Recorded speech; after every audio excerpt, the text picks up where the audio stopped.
So, battlefield tour tayo. Ito ang Port of Hayang Gabon sa Claver, Surigao del Norte. So, ito yan. Dito nakuha ni late Major Romualdo Rubi ang kanyang Medal of Valor. So si Lolong, tao ko dati sa port company, sa Scout Ranger, nung ano na siya, nakuha na niya yung Valor niya kasi inabsorb namin siya sa Scout Ranger, si Lolong Rubi. Yung sa kampo sa Bangkasi, nakapangalan ngayon kay Major Romualdo Rubi. Nung tao ko si Lolong, Staff Sergeant pa siya at nag-aaral siya nun, pinaaral namin siya. So ito yung port ng Hayang Gabon. So hindi pa ito noon ganito kaganda, pero ganito yung nangyari dyan. Dito tayo. Ito yung Port of Hayang Gabon. By the way, itong port yung jump off point papuntang Siargao, Socorro. Kaya yung mga PNP dito, tourist police. So ito yan. Punta tayo dito. So ito, yung makita nyo doon sa taas, yung hill na yan, yan ay dating kampo ng mga PNP. Ng PC pa noon, 1991 kasi nangyari itong Valor ni Major Rubi. Yon. So at that time kasi si Lolong, si Master Rubi, maghahatid ng ng kanyang sweldo. So normally kasi noon nakasakay yung tropa noon, nag-uniform pag ngayon pag atakihin na. So nandito si Lolong. Yung mga kalaban nandyan sa area na yan. Nandito si Master Rubi. Diyan siya. Pasakay na ng bangka. Pag sakay ng bangka, dahil nakita niya atakihin na, ang ginawa niya, pumutok. Pumutok dito sa banda na to.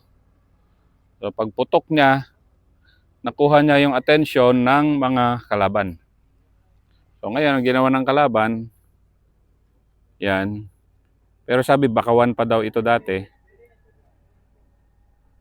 Nakuha niya atensyon ng kalaban. Mula doon, mga 100 meters ito, rush up na siya. Ni-rush up siya ng kalaban. Ang kalaban niya si Commander Lima. So una nag-rush up yung kalaban dito. Si Lolong nakapwesto dito. Si Master Rubi dito. Yan, mag-isa. Walang cover kasi bangka man lang to. Walang cover. Putok. Pero mag-isa kasi siya. Mag-isa, naka-black suit. Mag-isa. So ang ginawa niya, dito sa port na ito, doon sa nakita nyo sa maalaala mo kaya na ang naging basis ng maalaala mo kaya na kwento ay doon din sa war story na pinost ko. Dito nakipag-duel, nakipag-draw si Master Rubi ng 29th Infantry Battalion dito mismo. Dito nakipag-draw siya sa kalaban ng commander. Ang nangyari kasi rito, so hindi niya matumba-tumba yung commander, hindi rin matumba-tumba si Lolong. Ano sila dito? Tapos ang nangyari, yung huling shot, krinos ni Lolong, ni Master Rubi, yung inekis niya ba sa ground, yung kanyang baril. At yun, pagputok niya kay Commander Lima, tumba si Commander Lima.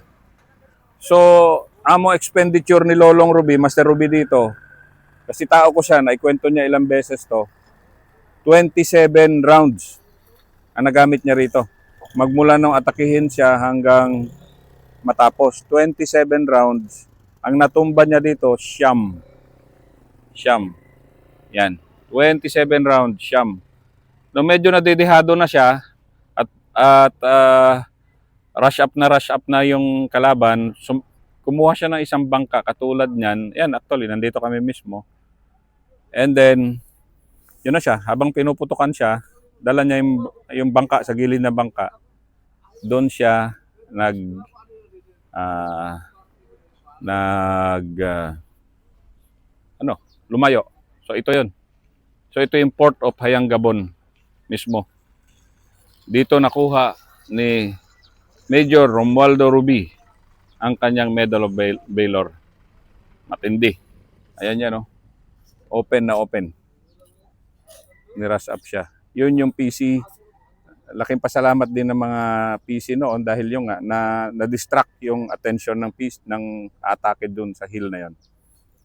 So ito na ngayon yung jump off point to Siargao. Itong ating Port of Hayang Gabon. Yan.